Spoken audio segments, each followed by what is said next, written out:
ఇప్పుడు stove on చేసి ఒక కడాయి పెట్టి కడాయి కొద్దిగా హీట్ అయ్యాక 2 టేబుల్ స్పూన్ నెయ్యి వేసుకోవాలి.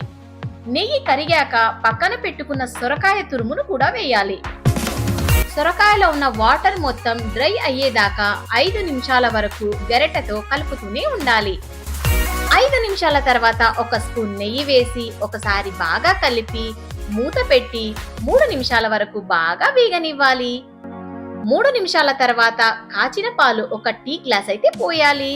ఈ సొరకాయ తురుము పాలల్లోనే మీడియం ఫ్లేమ్లోనే బాగా మగ్గి కొంచెం దగ్గర పడ్డాక హాఫ్ కప్ షుగర్ అయితే వేసుకోవాలి. షుగర్ కొద్దిగా ఎక్కువ తినేవారైతే ఎక్కువ వేసుకున్నా బానే ఉంటుంది.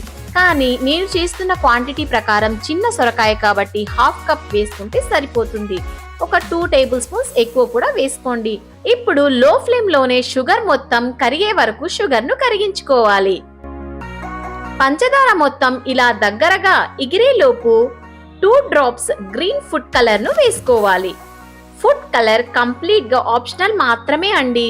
వేస్తే కొంచెం కలర్ఫుల్ గా ఉంటుంది.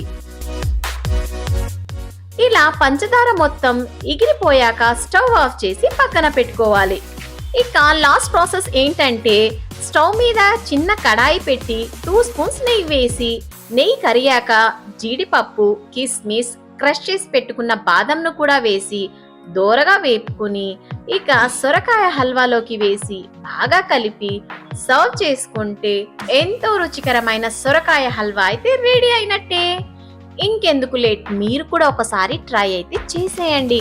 చాలా టేస్టీగా ఉంటుందండి. మీరు ఇంకొకసారి కూడా చేసుకోవాలి అనుకుంటారు. ఇది మాత్రం 100%.